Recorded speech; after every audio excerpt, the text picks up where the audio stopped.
은혜와 평안입니다. 오늘은 다양한 용사 일치된 충성이라는 제목으로 역대상 11장 20절부터 47절의 본문 말씀을 나누고자 합니다.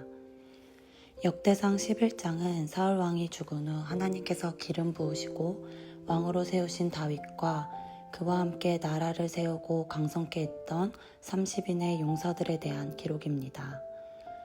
본문의 앞부분인 역대상 11장 1절부터 19절까지는 다윗이 이스라엘 왕으로 세워지는 과정과 30인의 용사들 중 첫째 되는 세 사람인 야소브암, 엘르아살, 그리고 삼마에 대한 이야기가 나옵니다. 그리고 이어 오늘 본문에서는 그 다음 그룹이었던 아비새와 브나야 그리고 나머지 용사들의 이름과 출신이 소개됩니다.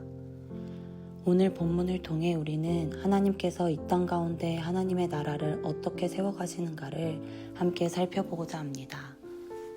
먼저 성경에서 다윗이 다스리는 이스라엘은 하나님의 나라를 상징하고 있습니다. 하나님의 나라를 상징하는 다윗 왕국을 다윗 혼자가 아닌 30인의 용사들과 함께 세워갔다는 것은 주목할 필요가 있어 보입니다. 본문에서 언급하고 있는 30인의 용사들은 단순한 군인이 아니었습니다. 하나님께서 이스라엘에게 말씀하신 바를 이루기 위해 다윗을 전심으로 도와 나라를 세운 충성된 자들이었습니다. 그들은 다윗의 리더십 아래 마음과 뜻을 하나로 모았고 하나님의 나라를 이 땅에 세우는 일에 자신을 바쳤습니다. 이들의 충성은 단순한 복종이 아니었습니다.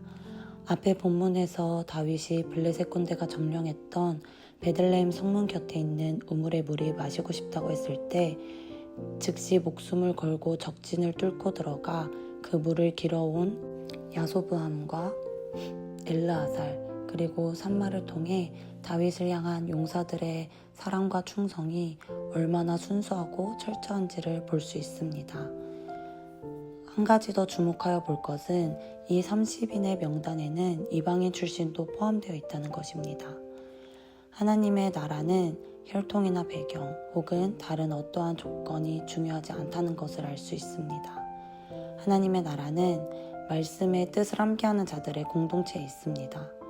하나님의 말씀에 마음과 뜻을 모아 나아가는 공동체는 강력하며 하나님은 바로 그런 공동체를 통해 이 땅에 하나님의 나라를 이루십니다. 구약시대 다윗 왕국에서 하나님께서 당신의 나라를 어떻게 세우셨는지를 보면 오늘날 교회와 우리가 이 땅 가운데 어떻게 하나님의 나라를 세워야 할지를 분명히 알 수 있습니다. 하나님은 지금도 그때와 같은 방식으로 일하십니다. 기름 부음 받은 리더와 그 뜻에 사랑과 충성으로 동역하는 자들을 통해 하나님의 나라를 세우십니다. 내가 속한 교회, 내가 이끄는 공동체, 그리고 내가 함께하는 팀이 하나님의 나라를 이 땅 가운데 이루는 통로가 되도록 해야 합니다.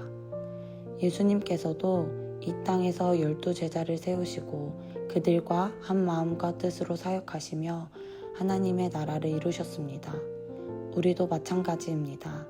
하나님께서는 이 땅과 각 영역을 정복하고 다스리며 추수하고 번영하고 확장케 하기 위해 우리를 부르셨습니다.